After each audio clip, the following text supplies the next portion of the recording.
আজকের দিনে মন দিয়ে কোনো কিছুতে লেগে থাকা এটা কিন্তু বেশ কঠিন একটা ব্যাপার, তাই না? হুম, একদম। আমরা তো দেখি যারা ঘন্টার পর ঘন্টা একটা কাজে ডুবে থাকতে পারে তারা কিন্তু অন্যদের থেকে বেশ এগিয়ে যায়, পড়াশোনা হোক বা ধরুন অফিসের কাজ বা অন্য কিছু। ঠিক। কিন্তু বেশিরভাগ সময় কি হয়, আমাদের মনটা এদিক ওদিক ছোটাছুটি করে। তো এটাই ভাবছিলাম, কেন এমন হয়? আর এই যে মনোযোগ, এটাকে বাড়ানোর কি সত্যি কোনো উপায় আছে? খুব ভালো পয়েন্ট তুলেছেন। দেখুন, আজকের আলোচনায় আমরা ঠিক এই জিনিসগুলোই একটু গভীরে গিয়ে বোঝার চেষ্টা করব। তাহলে চলুন শুরু করি। মনোযোগের দুটো ধরনের কথা বলা হয়েছে, বিক্ষিপ্ত মনোযোগ আর নির্দেশিত মনোযোগ। এগুলো ঠিক কী রকম? হ্যাঁ, বিক্ষিপ্ত মনোযোগ মানে যেটাকে ইংরেজিতে স্ক্যাটার্ড ফোকাস বলছে, সেটা হলো যখন আমাদের মনটা একই সাথে অনেক দিকে দৌড়ায়। যেমন? ধরুন, আপনি কাজ করতে বসেছেন, কিন্তু ফোনটাও দেখছেন পাশে, মেলের নোটিফিকেশন আসছে, আবার হয়তো ভাবছেন যে রাতে কি রান্না হবে। এই যে অবস্থাটা, এটাই কিন্তু আমাদের অনেকেরই স্বাভাবিক একটা ব্যাপার হয়ে দাঁড়িয়েছে। আর এখানেই বোধহয় সমস্যাটা, তাই না? আমরা ভাবি মাল্টিটাস্কিং করছি, দারুণ ব্যাপার, কিন্তু আসলে কি সেটা হয়? ঠিক ধরেছেন, আমাদের ব্রেন কিন্তু ঠিক মাল্টিটাস্কিংয়ের জন্য তৈরি নয়। মানে এক কাজ থেকে লাফিয়ে আরেকটা কাজে যাওয়ার জন্য নয়। যখন আমরা মনোযোগ পাল্টাই, তখন কি হয়, মস্তিষ্ককে আগের কাজের সমস্ত তথ্য মানে কনটেক্সট সেটা আনলোড করতে হয়। আনলোড? হ্যাঁ, মানে ওটাকে সরিয়ে দিয়ে নতুন কাজের কনটেক্সট আবার লোড করতে হয়। অনেকটা কম্পিউটারের র্যামের মতো ব্যাপার। আচ্ছা আচ্ছা। তো বারবার যখন এটা করা হয়, মানে লোড আনলোড লোড আনলোড, তখন প্রচুর মানসিক শক্তি এমনিতেই খরচ হয়ে যায়। অথচ দেখবেন দিনের শেষে কাজের কাজ কিছুই হয়নি, কিন্তু আপনি ভীষণ ক্লান্ত। তার মানে এই বিক্ষিপ্ত মনোযোগ আসলে আমাদের এনার্জিটাই নষ্ট করে দিচ্ছে। তাহলে এর উল্টোটা কি? ওই যে বললেন নির্দেশিত মনোযোগ বা ডাইরেক্টেড ফোকাস। নির্দেশিত মনোযোগটা ঠিক এর উল্টো। এটা হলো লেজার বিমের মতো। আপনার পুরো মনোযোগ শুধু একটা মাত্র কাজের দিকে। বাকি যা কিছু ঘটছে আশেপাশে সেগুলোকে আপনি পুরোপুরি অগ্রাহ্য করছেন। বাহ! যারা জীবনে সত্যি বড় কিছু করতে চান বা যারা খুব প্রোডাক্টিভ, তারা কিন্তু এভাবেই কাজ করেন। একটা কাজ ধরলে সেটার ভেতরে পুরো ডুবে যান, একদম সর্বোচ্চ দক্ষতা দিয়ে সেটা শেষ করেন। চারপাশের হাজারটা জিনিস তাদের টলাতে পারে না। আমাদের সবারই আসলে এই জিনিসটা লক্ষ্য রাখা উচিত। বুঝলাম। কিন্তু এই লেজার ফোকাস আনাটা তো বিরাট চ্যালেঞ্জ। কারণ আমাদের চারপাশে এত ডিস্ট্র্যাকশন, এত নয়েজ। ভিডিওতে নিশ্চয়ই এই মনোযোগ নষ্ট করার কারণগুলো নিয়ে কিছু বলা হয়েছে? অবশ্যই বলা হয়েছে, বিক্ষিপ্ত মনোযোগ থেকে বাঁচতে হলে প্রথম কাজই হল এই ডিস্ট্র্যাকশনগুলোকে চেনা এবং সরানো। ভিডিওতে একটা বেশ মজার উপমা আছে, মনোযোগ ইউনিট। মনোযোগ ইউনিট? সেটা কি রকম? ভাবুন, আপনার কাছে মোট ৫ ইউনিট মনোযোগ আছে। আপনি চাইলে পুরো ৫ ইউনিটই একটা কাজে লাগাতে পারেন। এটাই হলো নির্দেশিত মনোযোগ, ফুল ফোকাস। আচ্ছা, কিন্তু যদি কোনো ডিস্ট্র্যাকশন চলে আসে, যেমন ধরুন আমি একটা জরুরি রিপোর্ট পড়ছি, এমন সময় আমার কলিগ এসে কিছু একটা জিজ্ঞেস করল। ঠিক, ওই যে ১০-১৫ সেকেন্ডের জন্য কথা বললেন, ওতেই কিন্তু আপনার মনোযোগটা ভাগ হয়ে গেল। হয়তো আপনার ৫টা ইউনিটের মধ্যে একটা বা দুটো ইউনিট ওই কলিগের কথার দিকে চলে গেল। ওহ! এরপর আবার রিপোর্টে পুরোপুরি মনোযোগ ফেরাতে, মানে ওই ৫ ইউনিট ফিরে পেতে কিন্তু খানিকটা সময় লাগে, আর বাড়তি মানসিক শক্তিও খরচ হয়। যতবার মনোযোগ সরে, ততবারই এই শক্তির অপচয়। আর এই মনোযোগ চুরির সবচেয়ে বড় অপরাধী তো মনে হয় আমাদের সবার পকেটেই থাকে, মানে মোবাইল ফোন। নিঃসন্দেহে। ভিডিওতে তো ফোনকে সরাসরি অ্যান্টি ফোকাস মেশিন বলা হয়েছে। হ্যাঁ, কারণটা শুধু রিংটোন বা নোটিফিকেশন নয়। ফোন যদি সাইলেন্টও থাকে, ধরুন কাজ করতে করতে একটু বোর লাগছে, তখন কি হয়? আমাদের হাতটা আপনা আপনি ফোনের দিকে চলে যায়, তাই না? একবার শুধু দেখে নি কে মেসেজ করলো বা কি নোটিফিকেশন এলো। হ্যাঁ, হ্যাঁ, এটা তো খুবই সত্যি। আমার নিজেরই হয়, ফোন সাইলেন্ট উল্টো করে রাখা। তাও মনে হয় কি যেন মিস করছি। হ্যাঁ।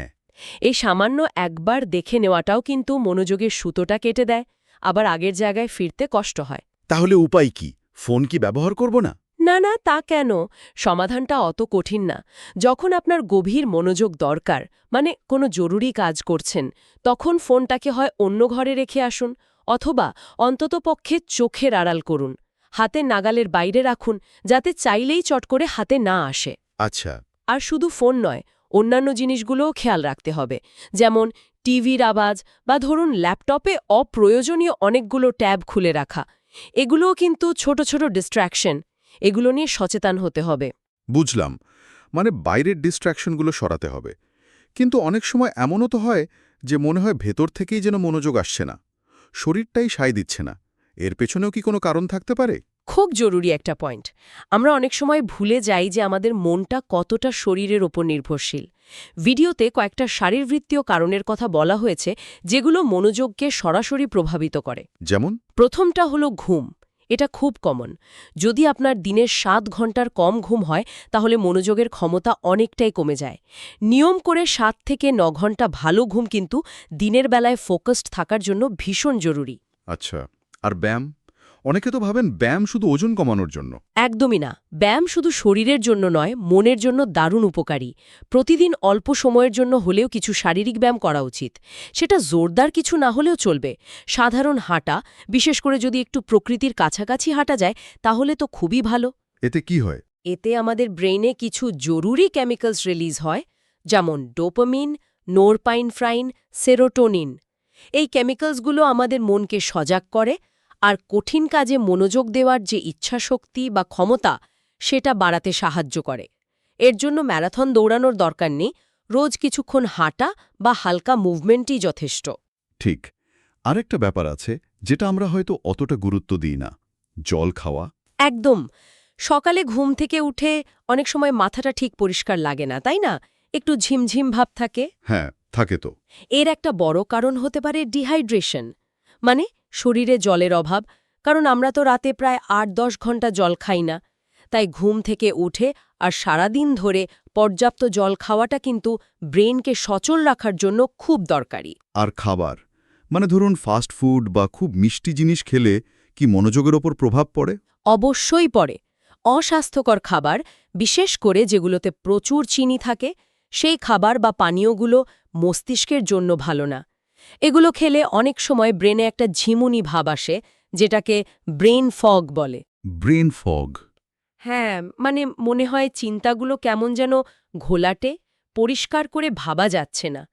এটা মনোযোগ দেয়া আরও কঠিন করে তোলে। তাই খাবারের দিকেও নজর দিতে হবে। স্বাস্থ্যকর খাবার খাওয়াটা জরুরি। সোজা কথায় শরীরকে ঠিক রাখতে হবে, তবেই মন তার সেরাটা দিতে পারবে। বুঝা গেল। তার মানে শরীরকে তৈরি রাখাটা হলো বেসিক, কিন্তু তারপরও তো মনোযোগটাকে ঠিকমতো কাজে লাগাতে হয়, তাই না? এটা কি এমন কিছু যা শেখা যায়? ঠিক এই পয়েন্টটাই ভিডিওতে খুব জোর দিয়ে বলা হয়েছে। মনোযোগ আসলে একটা দক্ষতা, একটা স্কিল। অনেকটা ধরুন মাসল তৈরি করা বা সাইকেল চালানো শেখার মতো। বাহ, এটা তো দারুণ খবর।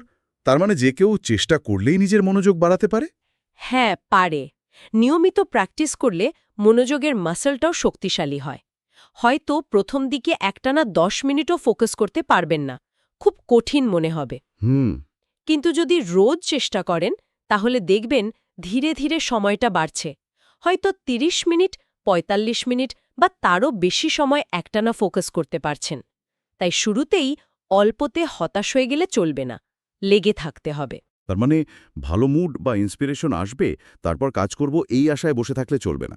এটাকে একটা অভ্যাসের মতো করে ফেলতে হবে। একদম। প্রতিদিন একটা নির্দিষ্ট সময় ঠিক করে নিতে হবে, যখন আপনি সব ডিস্ট্র্যাকশন দূরে সরিয়ে রেখে শুধু একটা মাত্র কাজেই মনোযোগ দেবেন। এই সময়টাকে প্রোটেক্ট করতে হবে, অন্য কিছু করা চলবে না তখন। এটা আপনার মনোযোগ প্র্যাকটিসের সময়। আর এই মনোযোগ দেওয়ার জন্য সেরা সময় কোনটা হতে পারে, সকালে নাকি বিকেলে? ভিডিওতে কি কিছু বলা হয়েছে এ নিয়ে? হ্যাঁ, বলা হয়েছে বেশিরভাগ মানুষের জন্য মনোযোগ দেওয়ার সেরা সময় হল সকালবেলা, ঘুম থেকে ওঠার মোটামুটি 1 ঘন্টা পর থেকে। কেন সকালবেলা, কেন? কারণ তখন আপনার মস্তিষ্ক ৮-৯ ঘন্টা বিশ্রাম পেয়েছে, মনটা ফ্রেশ থাকে, দিনের অন্যান্য চিন্তা, চাপ এগুলো কম থাকে। আপনার মনোযোগের সবকটা ইউনিট তখন রেডি থাকে ব্যবহারের জন্য। আপনি যদি দেখেন, ইতিহাসে অনেক বিখ্যাত লেখক, শিল্পী, বিজ্ঞানী এরা কিন্তু তাদের সবচেয়ে জরুরি, সবচেয়ে কঠিন কাজগুলো সকালে সেরে ফেলতেন। এটা ঠিক, কিন্তু দিনের অন্য সময়গুলোতে, বিশেষ করে ধরুন বিকেলের দিকে, মনোযোগ দেওয়াটা যেন বিরাট কঠিন কাজ মনে হয়। আমার নিজেরও এমন হয়। কেন বলুন তো? কারণটা বেশ সহজ। একটা ব্যস্ত দিন কাটানোর পর বিকেলের দিকে আমাদের মস্তিষ্কটা ইতিমধ্যেই নানান তথ্যে, চিন্তায়, উদ্দীপনায় ভর্তি থাকে। সকালের মতো একটা পরিষ্কার স্লেট নিয়ে তো আর শুরু করা যায় না। সারা দিনের ছোট ছোট ডিস্ট্রাকশন, কাজ, কথা এগুলোর একটা রেশ মাথায় থেকে যায়। তাই বিকেলের দিকে নতুন করে একটা কঠিন কাজে, যেমন ধরুন পড়াশোনা বা কোনো কিছু লেখা, তাতে মনোযোগ বসানোটা বেশ চ্যালেঞ্জিং হয়ে যায়। তাহলে কি বিকেলে মনোযোগ দেওয়াটা একরকম অসম্ভব, নাকি এরও কোনো ট্রিক আছে? উপায় আছে। আর উপায়টা হলো আমাদের মস্তিষ্ককে সচেতনভাবে একটু আনস্টিমুলেট করতে হবে, মানে উদ্দীপনা থেকে মুক্তি দিতে হবে। আর এটা করার সবচেয়ে ভালো উপায় হলো ঠিকঠাকভাবে বিরতি নেওয়া। বিরতি? হ্যাঁ, একটানা মনোযোগ ধরে রাখাটা কিন্তু বেশ ক্লান্তিকর। সেটা যদি খুব ফোকাসড মনোযোগও হয় তাহলেও। তাই নিয়মিত ব্রেক নেওয়াটা খুব জরুরি। কিন্তু আমরা তো ব্রেক নিই। কাজের ফাঁকে একটু ফেসবুক দেখে নিলাম বা দুটো ইউটিউব ভিডিও দেখলাম। এটাই কি আপনি বলছেন? এখানেই তো ভুলটা হয়। ভিডিওতে ঠিক এই কথাটাই জোর দিয়ে বলা হয়েছে। বিরতির সময় ফোন ঘাঁটা, ইন্টারনেট সার্ফ করা বা টিভি দেখা এগুলো মস্তিষ্ককে আসলে বিশ্রাম দেয় না, উল্টে আরও বেশি উদ্দীপনা বা স্টিমুলেশন দেয়। ও, ফলে আপনার মানসিক শক্তি পুনরুদ্ধার হওয়ার বদলে আরও খরচ হয়ে যায়। আসল কাজের ব্রেক বা কার্যকর বিরতি হলো এমন কিছু করা যা আপনার মস্তিষ্ককে প্রায় কোনো উদ্দীপনা দেয় না। মানে কি রকম কাজ সেটা? যেমন ধরুন, আপনি কিছুক্ষণ চুপচাপ বসে থাকলেন কিচ্ছু না করে, অথবা অল্প সময়ের জন্য একটু হেঁটে এলেন, কিন্তু ফোনটা ছাড়া। ধ্যান করতে পারেন, বা যদি সম্ভব হয় 10-15 মিনিটের একটা ছোট্ট ঘুম, মানে পাওয়ার ন্যাপ। আচ্ছা। আসল আইডিয়াটা হলো মস্তিষ্ককে একটু বোর হওয়ার সুযোগ দেওয়া, মানে একটু একঘেয়েমি লাগুক। শুনতে হয়তো অদ্ভুত লাগছে। হ্যাঁ, একটু অদ্ভুত তো লাগছে। বোর হতে হবে। হ্যাঁ, কারণ এই আনস্টিমুলেশন বা উদ্দীপনাহীন অবস্থাটাই আসলে মস্তিষ্ককে রিচার্জ হতে সাহায্য করে। এটা বিশেষ করে বিকেলের দিকে মনোযোগ ফিরে পাওয়ার জন্য, বা ধরুন লম্বা সময় ধরে মনোযোগ ধরে রাখার সেশন চালাচ্ছেন, তার জন্য খুবই জরুরি। বাহ, এই বোর হওয়ার আইডিয়াটা তো বেশ কাউন্টার ইনটুইটিভ, কিন্তু দারুণ ইন্টারেস্টিং। তার মানে মস্তিষ্ককে বিশ্রাম দিতে হলে তাকে স্টিমুলেশন বা উদ্দীপনা থেকে দূরে রাখতে হবে। ঠিক তাই। ভিডিওতে একটা দারুণ উপমা ব্যবহার করা হয়েছে। ধরুন, আপনি 1 ঘন্টা ধরে দৌড়েছেন, খুব টায়ার্ড। এরপর আপনার 15 মিনিটের ব্রেক। আপনার কাছে দুটো অপশন আছে। ক, আপনি চুপচাপ বসে একটু রেস্ট নিলেন, জল খেলেন। খ, আপনি ওই 15 মিনিট ধরে দড়ি লাফালেন বা বার্পি করলেন। আপনি কোনটা করবেন? অবশ্যই প্রথমটা। আরও ব্যায়ামকে করবে তখন। দৌড়ানোটা হলো মনোযোগ দিয়ে কাজ করার মতো। 1 ঘন্টা মন দিয়ে কাজ করার পর ব্রেকে যদি আপনি আবার ফোন বা ইন্টারনেটের মতো উদ্দীপনা যোগ করেন, সেটা অনেকটা দৌড়ের পর আবার দড়ি লাফানোর মতো ব্যাপার। এটা আপনার শক্তি ফেরাবে না, উল্টে কেড়ে নেবে। দারুণ উপমা। এটা একদম পরিষ্কার করে দিল ব্যাপারটা। তার মানে ব্রেক মানে সত্যিকারের বিশ্রাম, আরও ইনফরমেশন বা স্টিমুলেশন নেওয়া নয়। আচ্ছা, এই যে নিবিড় মনোযোগ আর কার্যকর বিরতি, এই দুটোকে একসাথে কাজে লাগানোর কোনো নির্দিষ্ট টেকনিক বা কৌশল আছে কি? হ্যাঁ, একটা খুব জনপ্রিয় আর বেশ কার্যকর কৌশল আছে। সেটার নাম হলো পোমোডোরো টেকনিক। পোমোডোরো? হ্যাঁ, নামটা শুনেছি বটে। এটা ঠিক কিভাবে কাজ করে? নিয়মটা খুব সহজ। প্রথমে আপনি একটা কাজ ঠিক করলেন যেটা করবেন, তারপর একটা টাইমার সেট করলেন, ধরুন 25 মিনিটের জন্য। 25 মিনিট? হ্যাঁ, সাধারণত 25 মিনিট ধরা হয়। ওই 25 মিনিট আপনি শুধু ওই কাজটাই করবেন, আর কিচ্ছু না, কোনো ডিস্ট্র্যাকশন অ্যালাউড নয়। টাইমার বেজে উঠলে আপনি 5 মিনিটের একটা ছোট্ট ব্রেক নেবেন। 5 মিনিট? হ্যাঁ, 5 মিনিট।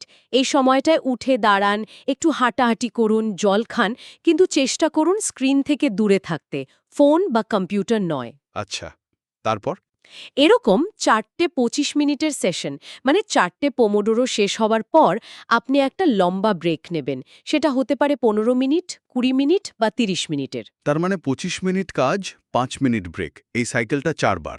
তারপর একটা লম্বা ব্রেক।